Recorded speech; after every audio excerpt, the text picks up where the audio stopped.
Very good morning, students. Today we will dissect the posterior compartment of the forearm. Now this is an extensor compartment made up of the all extensor muscles. Okay, the muscles of the forearm at the back, they are arranged into two strata or two layers: the superficial muscles and the deep muscle. First we will learn about the superficial muscles and then we will come back to the deep muscles. Now here you can see the presence of the extensor retinaculum. Okay, just I will lift this extensor retinaculum. You can see here the fibers running obliquely, going from the radius towards the lower end of the ulna, pisiform, and the triquetral on the medial side. So these are the fibers of the retinaculum which are present here, extensor, and deep to which many of these tendon or almost all the tendon except one or two, they will be going to insert into the digits. Okay, so let us come to these muscles. First I will identify, then I will cut this extensor retinaculum and will trace these muscles and right up to their insertion. Let us see here, the first muscle in the extensor compartment here is here. This is called as the brachioradialis muscle. This muscle you can see, the brachioradialis takes its origin from the supracondylar ridge, okay, or line. This is the lateral supracondylar line of the humerus, and then this muscle runs here in front of the anterolateral aspect of the arm, and then ultimately it forms a tendon here, as you can see, and this tendon gets attachment onto that of the radius. Okay, so this is onto the lower end of the radius. That's why it is called as brachioradialis muscle.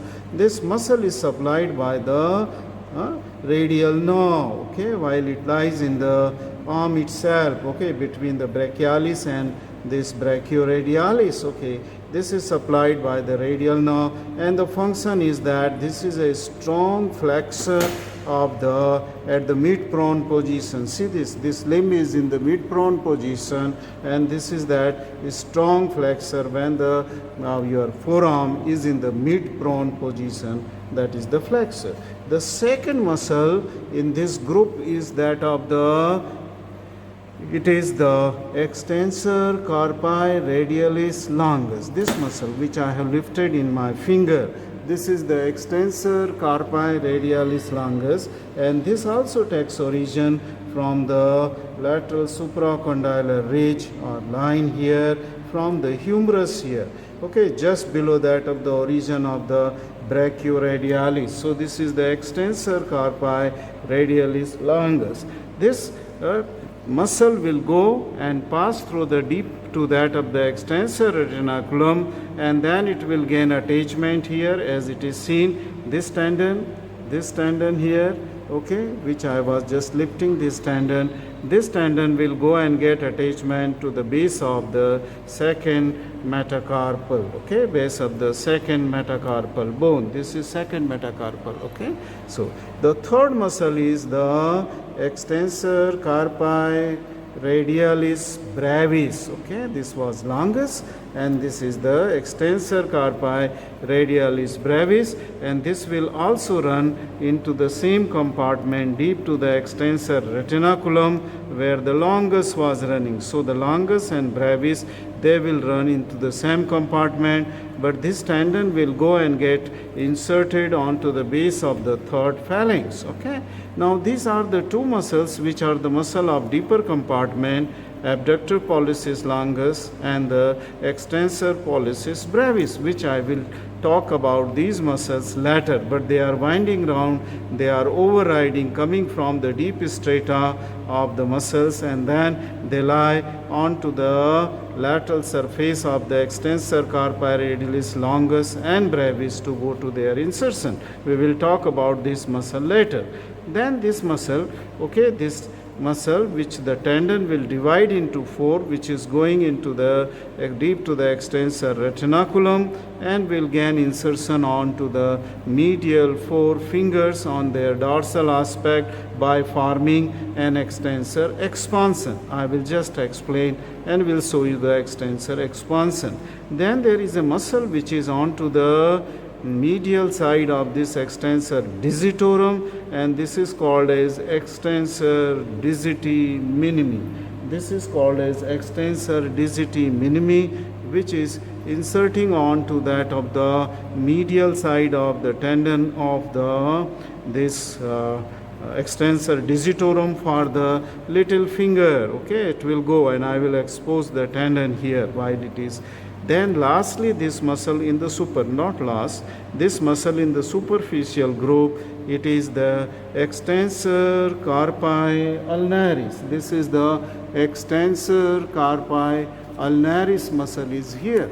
And this extensor carpi ulnaris muscle will go and get attached onto the base of the fifth metacarpal bone, fifth base of the fifth metacarpal going through the extensor retinaculum.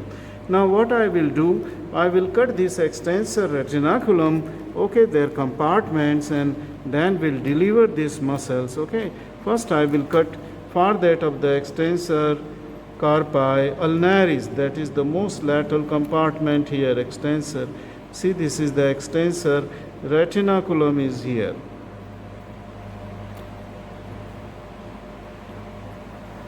Here.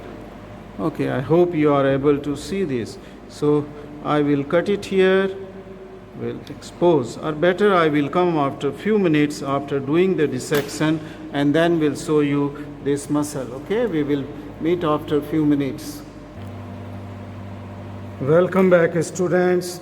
I have removed the extensor retinaculum here from here.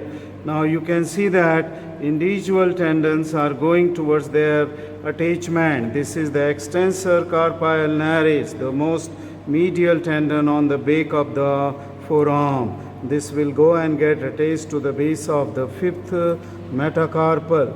Now this is the extensor digiti minimi, and this extensor digiti minimi splits into two tendons or two slips, and this will form the extensor expansion on the back side of the little finger. This is slight, and I mean to say there is an exception. The extensor digitorum here is giving only three tendons here, for that of the ring finger, middle finger, and that of the index finger. It is not giving a tendon for that of the little finger. So extensor digiti minimi itself will form an I mean to say extensor expansion, okay, or dorsal digital expansion. So this is the extensor digiti minimi, okay, after extensor carpi ulnaris. This is the extensor digitorum tendons, and then this will come here is the muscle that is called as extensor carpi radialis brevis muscle here, extensor. And this muscle here is the extensor carpi radialis longus muscle, crossed by this tendon, and this tendon is the extensor pollicis longus, which is crossing this the tendon of the extensor carpi radialis longus and brevis. So this is the tendon of the extensor pollicis longus, which is of course a muscle from the deeper compartment.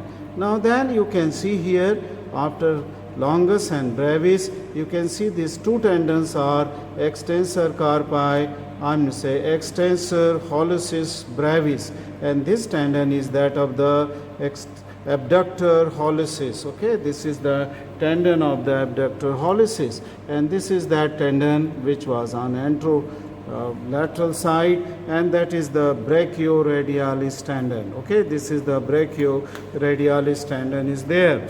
Next time when I will come, I will give the cut to the superficial muscle and will just go to the deeper muscle. Here you can see, of course, at this point, that this is the extensor expansion. So I am now telling you about the formation of the extensor expansion.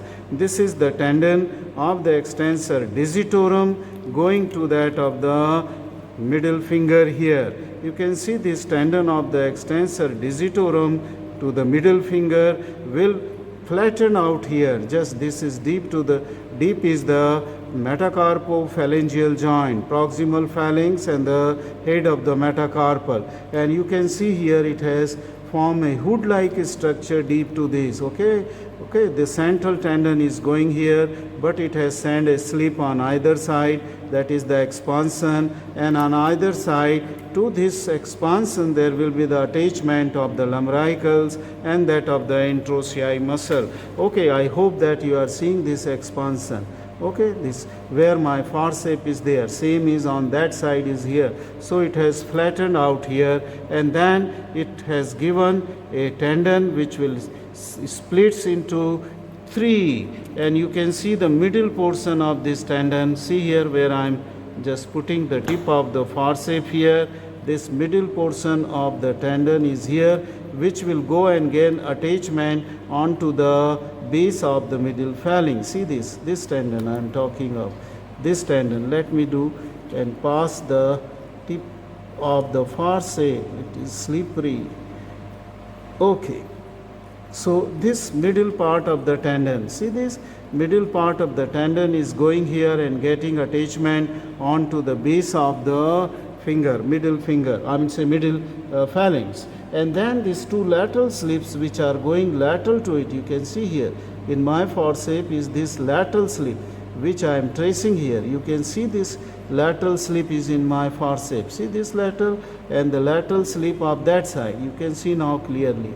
This side lateral slip and that they will unite to insert onto the base of the distal phalanx. So three slips, one going and getting middle one to the base of the middle phalanx, and then the two lateral slip unite to form to insert onto the base of the distal phalanx. This is how the extensor expansion is formed. See this hood-like structure which is formed posterior to the metacarpophalangeal joint. You can see that how expand, and onto the lateral margin of which are lumbricals and interossei, they are attached. This completes the dissection of the superficial muscle. Only one muscle is remaining, and that is the small anconeus muscle.